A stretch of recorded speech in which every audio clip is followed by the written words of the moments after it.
such a global rise in temperature, 5, 6 degrees in a few decades. But the picture is a bit more complicated because, massive changes in the jet stream that we're seeing can cause a very large redistribution of temperature.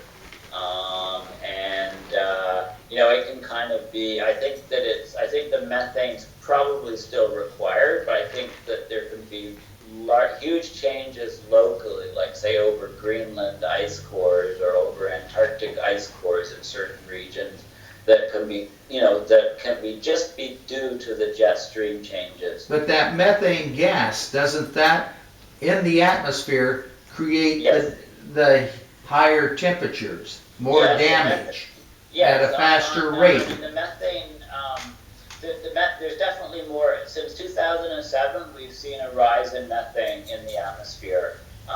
It kind of flattened off, was flat for a decade or so. Started a sharp rise in 2007, and I think the levels coming up in the Arctic from the sources of methane is we get the permafrost and tundra thawing out.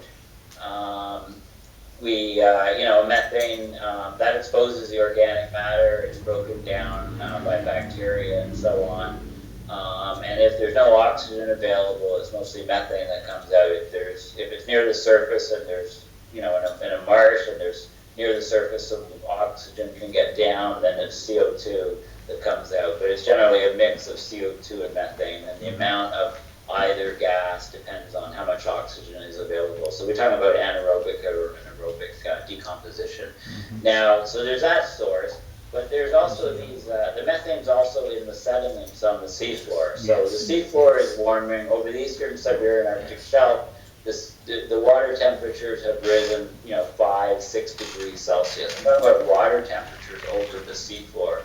And this has caused thawing of those sediments on the seafloor and bubbling and methane up above the shelf. I mean, the Russian scientists have been measuring this. So this is another form, but also in the sediments, there's pockets of this methane, frozen in a water lattice, and these are the methane clathrates that people talk about. And Peter Waterman wrote a paper. He looked at, what would a 50 megaton burst of methane over a few years or a decade or even a few decades, what would that do? And he came up with some 60, he came up with some $60 billion penalty or something. But, he worked with an economist, he tried to put a number on it. But these sort of things, these type of methane, it's only, if 1% of the methane in the Arctic was released, that would increase atmospheric levels, I think, a factor of 10 or something. And we're in a different planet. We're going to, because in the short term, the global warming potential at 1 molecule of methane, is close to 200 times more effective than 1 molecule of CO2. That's on a year or 2 time scale. If you go to... But you and I are the only ones that know that. That's the problem. These people sitting in this room did not know about that. Yeah, so people that, the David Archers and, the Gavin Smiths and some of these folks, who are the media always goes to talk to them when methane comes up. They say, well, it's going to take a long time to come up, and the computer models show it's going to take a long time to come up, but the computer models mostly rely on how long it takes heat to transfer through a uniform material, like there's so-called slab models. I argued with David Archer, well, there's fractures in the sediments, there's areas where there's unfrozen and frozen, pockets, and if you get a small fissure and you get a little bit of methane coming up, then the actual methane coming up will make the hole will get enlarged and so on. And, you can't use a slab model, you can't So, but it's funny, I don't understand the rationale, but, they say that it would take a long time to come up, and I just don't think that, I think that's wishful thinking myself. I'm worried about my great-grandchildren. Your great-grandchildren. You might want to worry about yourself first. I'm an old man. What I'm saying is that this is a problem. People have been told repeatedly, 2100, by 2100 this can happen, by 21, so then they worry about their great-grandchildren or great-great-grandchildren. But, we're seeing, the time frames, take everything that, I see those numbers, 2100, and I say, well, how about, two decades or something, for that type of thing. So, I think, what we need to do, what we need to do is clear. I think, I think that we need to slash emissions, there's no question. Okay, so and things are starting to look up. Obama's talking about it, trying to do stuff, but it's mostly adaptation on his side.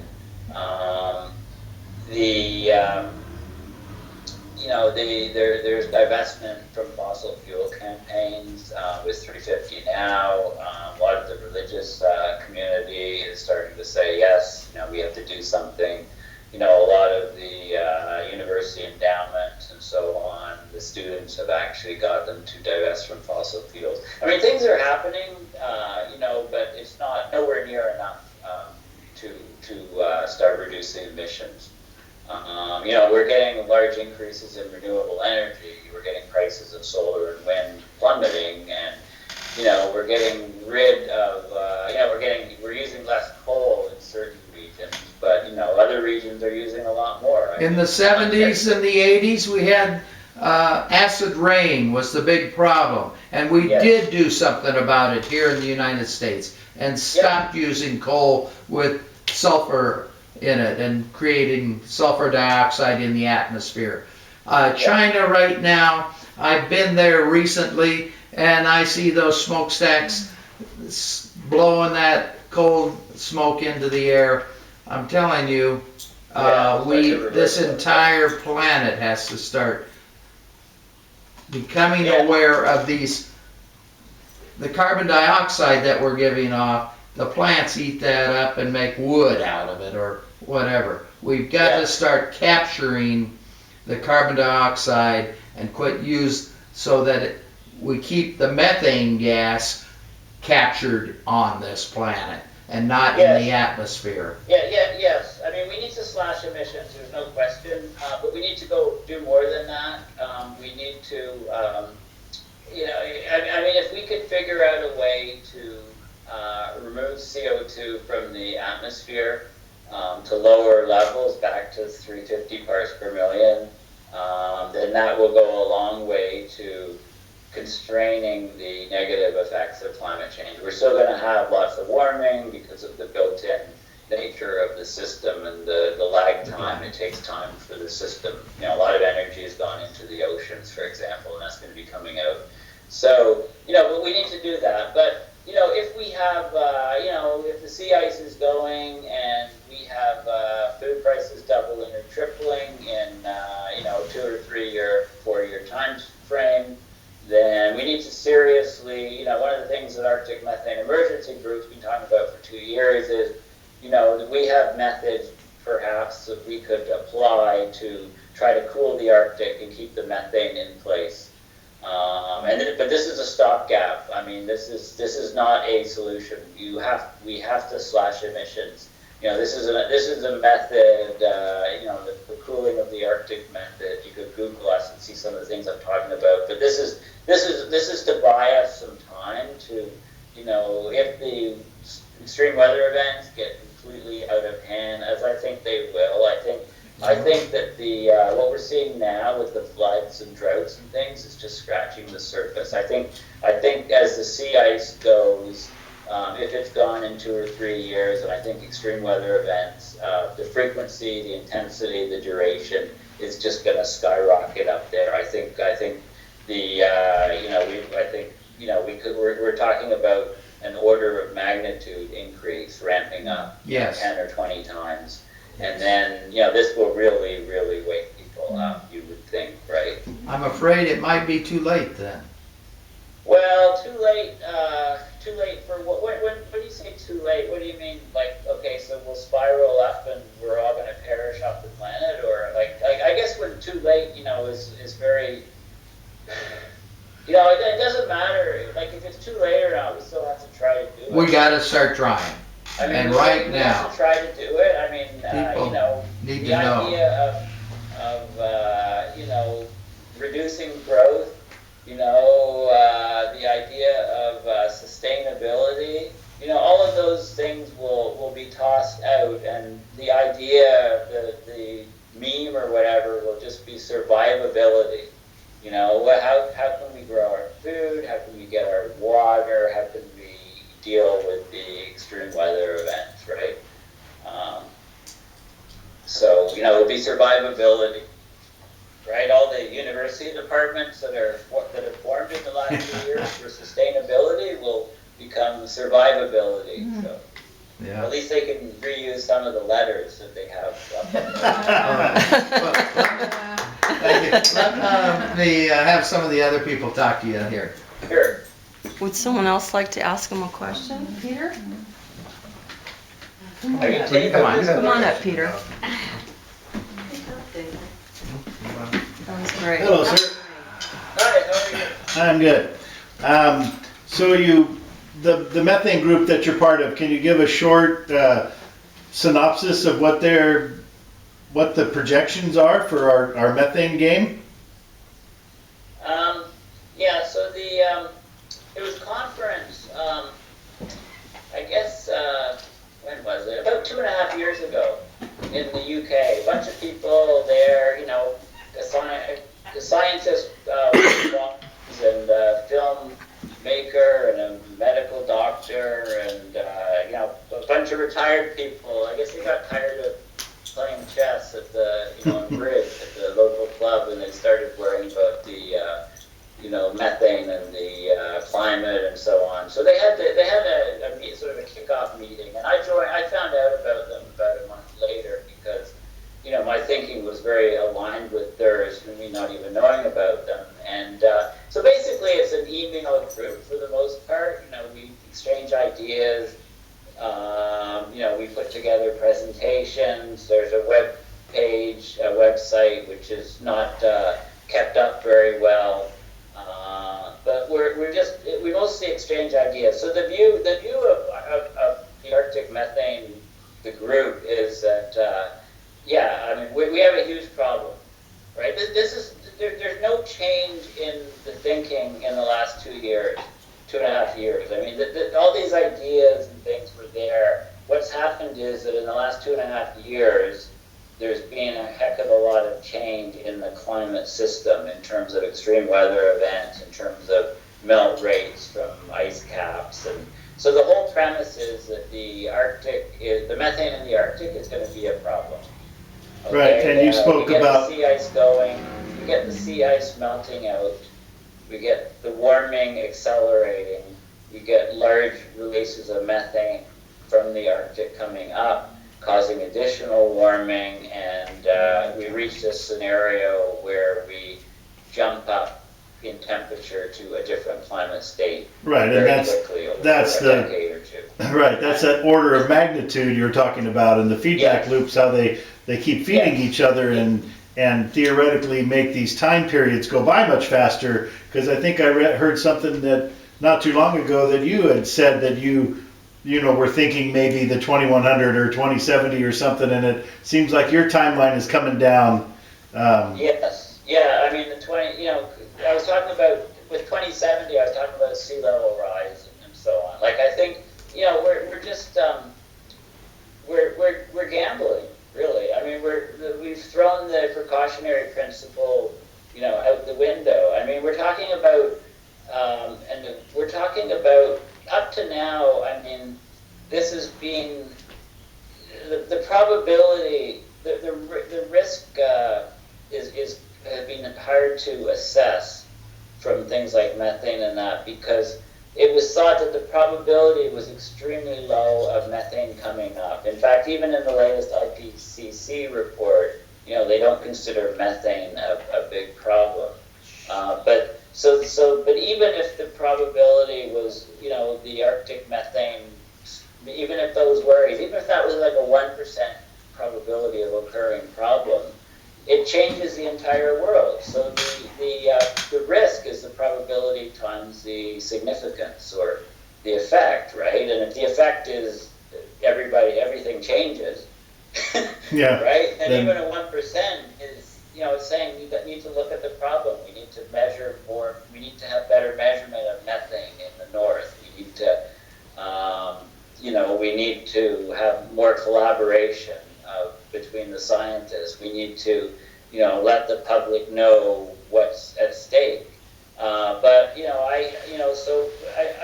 think the Russian measure, the observations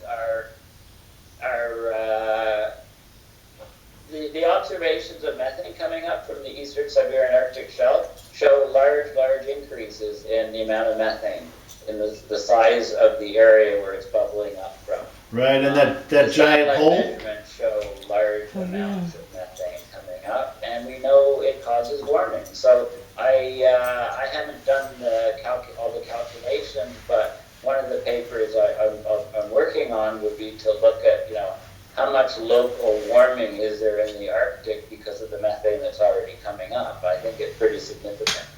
Right, and how about that big hole in the ground the last few days? Well, that big hole in the ground is interesting, right? Because I was just having a look at it about 10 minutes before our call here, because it looks like a Photoshop hole in the ground, and then you see the video from the helicopter flying over it, and you can see the edges and so on, and it's got to be methane-related phenomena, I think.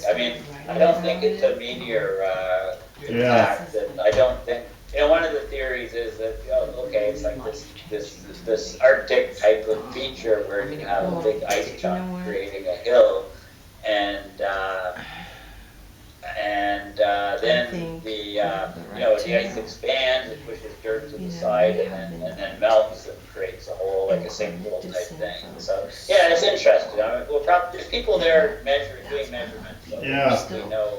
And then I guess the only way to stop, or is it the only way to possibly stop the methane challenge, is to attempt to geoengineer our temperature from rising and the CO2. But are there any technologies that are close to that eat CO2? Yeah, I think we have technologies that could do it, actually.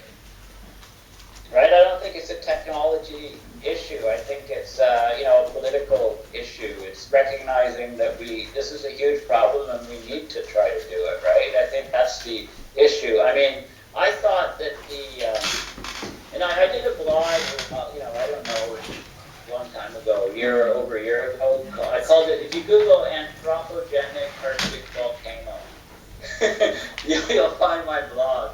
I chose that title. It's a good title, right? So I thought that if you simulate a volcano in the Arctic, the sulfur dioxide is going to cause the cooling. But then there's some people that were arguing that, well, that'll only happen in 6 months of the year.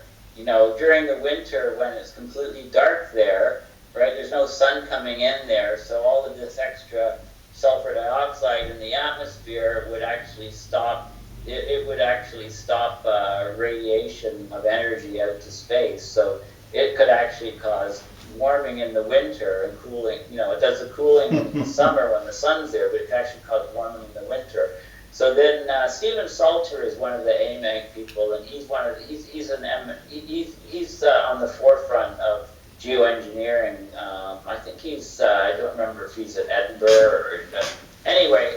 He's talking about using these big towers to evaporate seawater and spray salt spray into the atmosphere, making low-lying clouds to cause the cooling. And then if you shut off his device, those clouds are gone in a week or two. So that would maybe get around the problem of of causing the warming in the winter that the sulfur might do. So there's lots of people that are looking at this sort of thing, but it's certainly, I mean, the ocean acidification problem requires a removal of CO2 from the atmosphere. So any of these other methods, the sulfur dioxide, the water spray, they do nothing about ocean acidification. I mean, they would be stopgap measures to try to restore some semblance of jet streams that we're used to, while emissions are being slashed. I mean, they would just sort of buy us some time, but we need to get CO2. We got to stop dumping it in the atmosphere. There's no other option. Thank you, Paul. Thanks for answering about that. I was reading about that hole in Siberia, and so thanks for answering that. It looks really weird, doesn't it? Yeah, it does. Like it's. It doesn't look real. It was like I had to really look at it. Like, is this photoshopped? Is this? Yeah. I mean, you can Photoshop a movie too, right? If you just. Yeah. Like if you have enough time, you can Photoshop every single frame, put it together, and it looks like a movie. Like you see the guy walking across the swimming pool on the surface of the water. I don't know if you've seen it. Yeah. I mean, that one apparently uses some guy wires and stuff. I mean, I was looking at it closely, thinking, is this photoshopped every frame? Yeah. You really have to check, don't you? But some of the images of clouds and storms are incredible these days. Yeah. You think this is fake. I used to post those, and there was a retired meteorologist, Bob Jones. He'd always come on and say Photoshop, right? But some of them now are just. I mean, it's the Weather Channel posted, right? Usually they're pretty good. These storms look like they're just out of a Hollywood movie or something, right? I mean, yeah, they do. Yeah. I had a question for you, and I have another question. Yeah. Why don't you come over here and sit down first? I don't know if it's a dumb question or not. No question is dumb. Hi, my name is Holly. I want to know, is there a relationship between extreme climate change and earthquakes that we've been having that seem to be larger, or appear to be becoming larger anyway, the earthquakes? Yes. That's an excellent question, and most people would have told you no to that question, but not myself, and not Bill McGuire. Bill McGuire I think he's a geologist, or he's an earth scientist, and he's been looking at this issue, and he wrote a book. About a year or so ago. I'm trying to remember the name of the book. It's something about the angry Earth, or I don't remember the title. But if you Google Bill McGuire earthquake climate change, you'll find it. But the idea, okay, so we know that glaciers that melt very quickly. Okay, ice is heavy, right? But the ground that it's on is heavier. So the ice, the density of the ice, the mass per given unit of volume, is about a third that of the soil typically. So if you've got a glacier that forms on land and the glacier is a mile thick, then it actually will push down the land about a third of a mile. Ooh, so it'll make the plates move. Yeah, it pushes it down. The weight of this ice just sitting on that ground, it pushes it down. And then as the ice melts, then the weight is less and less, so the ground can come and rebound up. And that takes time. In fact, over parts of where we did have big glaciers on, up in northern Canada and in Siberian and in Europe and places, the ground was pushed down. And the peak of the ice age was about 20,000 years ago. So since then, I mean, the ice melted off. Most of it was gone, by about 10,000 years ago, the last remnants in Canada anyway, were gone about 8,000 years ago. So ever since then, the land has been moving back up. It Right? takes that long. But when you think about it, right where the ice is sitting on the land, it pushes it down. But then outside where there's no ice, Pushes it. the land actually has moved up a bit. But because the ice was pushing land down, that land has to go somewhere, so it kind of sloshes to the side, and you can get a rise at the edges. So now with the ice is gone and the land is rising there, the edges could be falling, right? So when you measure sea level, you have to be very, very careful. But so the thing is if you move, so when there's areas, people have been looking in the records, and when there's been periods of very rapid ice melt, there's been larger numbers of earthquakes and larger numbers of volcanoes. Okay, so what we're seeing in Alaska, they call them ice quakes, and because of some very rapid melting of the ice, the land wants to rebound quickly, and it causes earthquakes and causes, you can get volcanoes. So what we're also seeing is another factor is if you have a volcano, that's not active, right? The magma inside builds up pressure over time, and then the thing erupts. But if if it's been building up over time, and then you get extreme rain events, so you get torrential rains on this volcano, if it causes a landslide on the top of the volcano, then all that earth, or one part of it moves down, that relieves the pressure, so that landslide can actually trigger the volcano to erupt.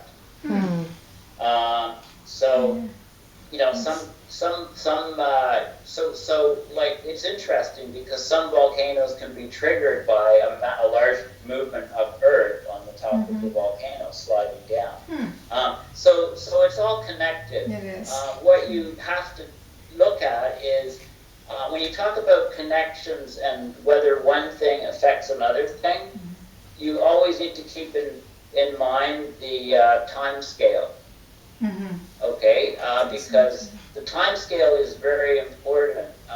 So if you don't ask about the time scale or include it in your question, there's not really, it's really difficult to have an answer, because if your question was saying instantly, does climate change instantly cause a volcano? And maybe the torrential rain could do it, but in terms of the rebound effect, there'll be some sort of time has to go by before there's the volcano is triggered, or before there's an earthquake. We're finding out that we pump water and different chemicals deep into the earth, and to fracture rock, and we're lubricating faults, and we're causing earthquakes, right? So human, it's interesting. I mean, we have our climate deniers. Are there fracking earthquake deniers? There are, right? There's people that are saying, fracking doesn't cause earthquakes. But I think, look at Oklahoma and the number of earthquakes. And their proximity to fracking, like it's it's pretty obvious, right? That so what do we call these? Anthropogenic earthquakes. I haven't seen that term. Human-caused earthquakes. We cause earthquakes. So all of these processes